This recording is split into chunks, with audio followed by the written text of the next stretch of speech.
One common issue that we see when we evaluate patients, especially those with lower back pain and hip pain, is the inability to control their pelvis. What we're going to find a lot of is an excessive tendency to hike the hip, especially if you're on that leg. So let's say you're going up the stairs, we're going to see this kind of bringing that hip up, and we kind of like throw the other one around, and then especially as we're going down the steps, it's this collapsing movement here. And you with a stair, that's kind of obvious to see, but walking, running, especially if we get into more dynamic or athletic movements. This is correlated a lot, not just in lower back pain, but things like IT band syndrome, bursitis of the hip, you name it. So we want to start to activate or target a muscle called your gluteus medius. It's your number one stabilizer of the hip and pelvis when you're on one leg. So to do that, we're going to do an exercise called hip or stair hip hikes. And we're really just going to limit the hiking of that targeted hip by hiking the other hip. So we're just reinforcing the other pattern.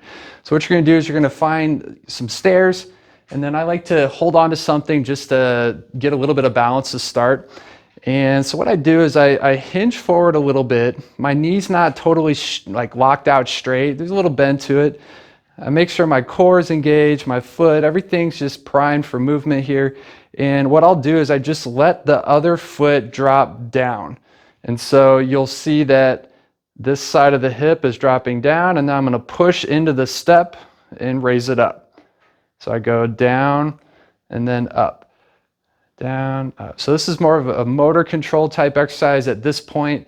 I do feel my glute back here a little bit. It's not a ton, but it's really just to get the hang of at least how to control it. Now, once I get the hang of that, now I'm going to add a little bit of rotation. So I'll let the foot go down, and then as I raise up, I'm going to rotate around. Down, up, out. And at this point now I'm really feeling that targeted muscle back there. And then as I get to that point here, I can hold, and I'm trying to just keep pushing that foot down while raising the other side up.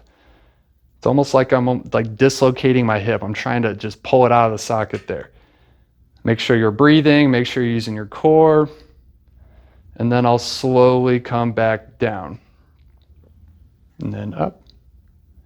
So this isn't an exercise that I necessarily give you 10 reps or 2 sets of 10 or anything like that.